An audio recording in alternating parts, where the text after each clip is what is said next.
fruits, nuts, and seeds. Chapati, thank you for teaching us to be healthy. The energy that I feel with these meals. Chapati, that was really yummy.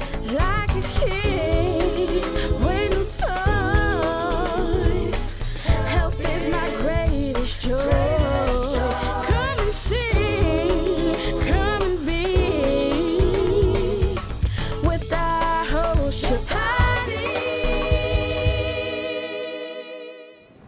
Hello and welcome to Food with Life. We are at the Conscious Life Expo in Los Angeles, California, with a very special guest, Ms. Joanna Garzilli, who's an expert on nutrition and a wonderful psychic. I'm honored to present you here. Very nice to have you. Very nice. Thank you. It's interesting you say expert on nutrition. Did you Yes. say nutrition? So my expertise is on intuition. Oh! But the thing We is, should say no, we should say the nutrition. but the thing is, I'm really into nutrition as well, and I always listen to my intuition of what to eat. When I go to the supermarket, I think, do I want oranges because that's sort of nurturing energy, or do I want to have lots of greens? So I'm very much into intuitive eating, and I have a passion for nutrition as well. So I would say they go together. they do. You know, intuition is for nutrition, and nutrition is for intuition. Absolutely. Something like this? Yeah, and I found that I had a very strong spiritual insight that to go to that next level of spiritual awakening, it was important to cut out certain stimulants, things like caffeine, alcohol, sugar, wheat, dairy, Yes. and I never thought I could do that because I love my food, but I found that it's made a huge difference to being able to tune in at a deeper level. Yes, and probably say goodbye to Mr. Gluten. You know, right. Mr. Gluten used to be a friend of ours. From Russia. No, he was from the cosmic world, and then we thought we had to ask him to leave. But he said he may be back, so we're not sure. So tell us a bit about your expertise, which is intuition, and how it is involved with the psyche. And the psyche is, isn't it the ultimate of what we are? You can explain better. Absolutely. Well, I know you wrote this book. that's right. Unleash the Psychic in You, which Yes. is all about how to trust your intuition for Right. success. Right. And the thing is that everyone has intuition. The thing is that most of the time we don't listen to it, and we certainly don't follow it. And hence chapter 1 of Unleash the Psychic in You is the effed up psychic, how I lost everything because I wasn't listening and I didn't follow the guidance, and I was a victim and I wanted to be rescued, and I didn't understand that as much as I could see auras and hear different spiritual insights, that it was about going and putting it into action rather than just saying, Spirit, save me.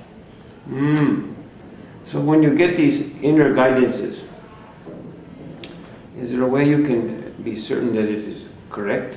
Absolutely. Or it involves, I guess, trust too, yes? Well, the more you practice, the better that you get. And the trust comes from getting really clear about what's happening in your body, listening to it. I had someone the other day say she was confused because she couldn't tell the difference between whether it was fear or her gut. And the thing is that sometimes there's things we need to do in life and they're scary, but they're the right thing to do. And if something isn't right, on a gut instinct level, it's going to feel twisty and icky, and it's going to feel like a pressing, constricting feeling. Uncomfortable. Yes. Exactly. But it's different from when you know you want to do something or you should be doing something, not from the obligation standpoint, but a should from, I really feel like I should be doing this, and yet there's this trepidation. That's when you need to go and keep moving forward. Yes, I know when this happens, it is almost like you're not doing it. You're almost, there's a force pushing you in the direction of this positive. Every day. Yes. Every day. Well, we hope it is every day. Sometimes we have our inner fears, our inner emotions, our inner misdealings that change it, and wondering if it is correct. But I know when I myself feel to do something, it almost is an effortless experience, effortless, not just happening, It's effortless, and the part when it doesn't feel effortless, it feels like it's a drag, is the internal part of the self. It is the ego, it is the fear that's coming up. And that's why I believe meditation is extremely important. And a lot of the time we don't have time to go off and meditate on the mountaintop, like maybe you do. Yes. There have been many mountaintops, but I like meditating in a comfortable place at my house. Exactly. And so I found it important to create short meditations, guided meditations that are 10 minutes long, easy to do, to fit in during a busy day, especially for people that are working and have families and just they feel like they don't have enough time, they're overwhelmed. Good. We're going to talk more about this in a second, okay? Great. Stay with us. I'm Rosh Chapati, this is Food with Life. We'll be right back. Please stay with us.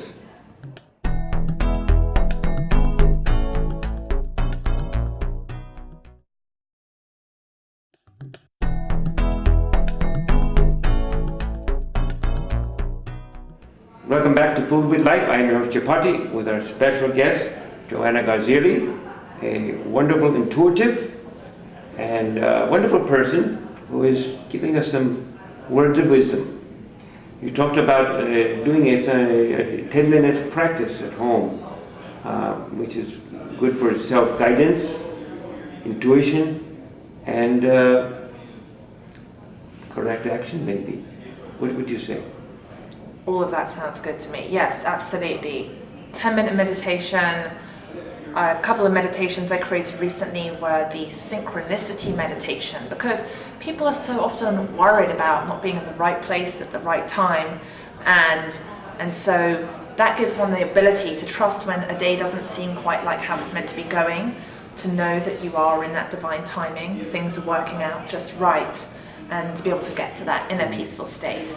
And the other meditation is the destiny meditation, because I believe each person has a soul purpose, something they're meant to be fulfilling, whether it's on a local community level to a global level with a larger reach.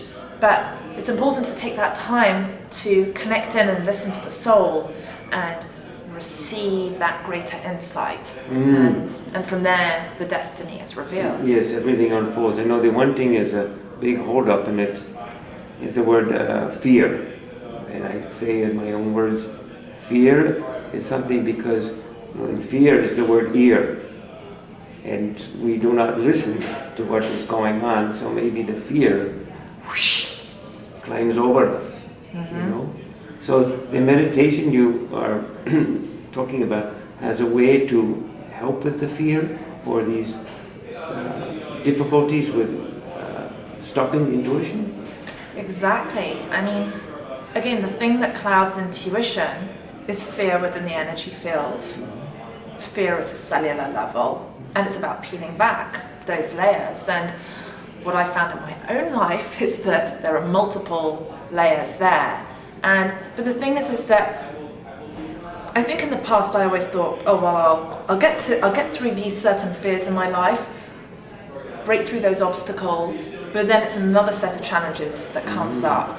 I would say that is if one has ambition, and for an ambitious person that fear is never really going to go away. But I think rather than seeing the fear as a negative, looking at it as something to embrace, and like the title, that famous book, Feel the Fear and Do It Anyway. It's like, keep moving forward. Because sometimes I've talked with people and seen them years later, and they didn't take action in their lives, and they've made maybe little baby steps of progression, and then they'll say, wow, you've gone and done so much. How did you go and do so much? Because I got outside of my comfort zone. And I think that's really important. You have to always leap even when the evidence isn't there.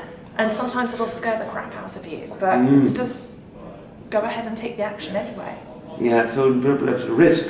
Take a risk. Yes. But not stupid risk. Yes. I mean, I always take calculated risk. Yes. I look at the sort of the intuitive level, the financial level, the relationship level, the environment, and make my decision from there. So it's a combination of things. It's not just stepping wildly, blindly into something, and because that's not smart. It's blind. But when you do this, it's a nice concept idea, but is it not driven by your intellect or your head, so to speak? You know, I'm leading to the area of what about the heart? You know, to me, this heart that we have is the major unfoldment of the universe for myself. And I always was more in the head, you know. I met a lady who was in the heart, and I began to open a key to the heart, and I could see the brilliance that is there. So I want to talk more about this, if you would take a break with me, and we'll get back to more about your ideas and theories and beliefs and intuitive insight into heart and meditation. Is that good? Beautiful. I am your host, Chapati. This is Food with Life. We'll be right back with our special guest, Joanna Garzilli. Stay with us, please.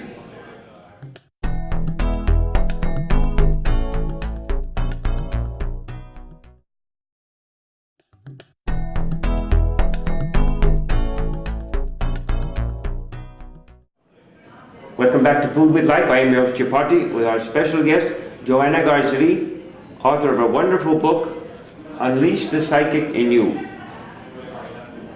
We were talking a bit about getting into intuition in the heart. Tell me your thoughts on this and how the heart plays with intuition, so to speak. Well, when you're centered and you're grounded and you're connected, you're going to feel with your heart, you're going to feel with your entire being, and from there there's absolute clarity as to what to do. You don't have to seek the answers outside of yourself. The time to go and seek answers outside of oneself is where someone has expertise in a certain field, and I think that's a smart thing to do. But the head or the heart, it's a combination of both. So I really believe in the mind, body and spirit connection all integrated, and practicing on a daily basis of that center ground and connecting. And every time when I lead a workshop, when I'm working with a client, when I'm doing an intuition blueprint reading, I'm always focused upon centering, grounding, connecting to notice the subtle energies around oneself and within oneself. So it's not so much thinking of the separation of head and heart and spirit, no, but more as a collective body, Exactly. so to speak, you know. Correct. Your group or your meditation, how does this help, and how can stress get in the way of this type of system, so to speak, or get in the way of unfoldment of your potential?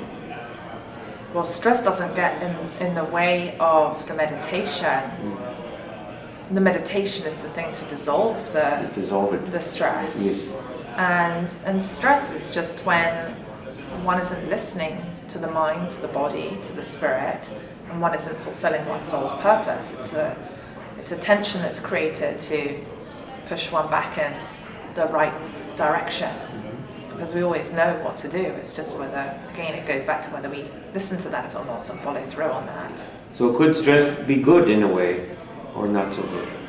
I think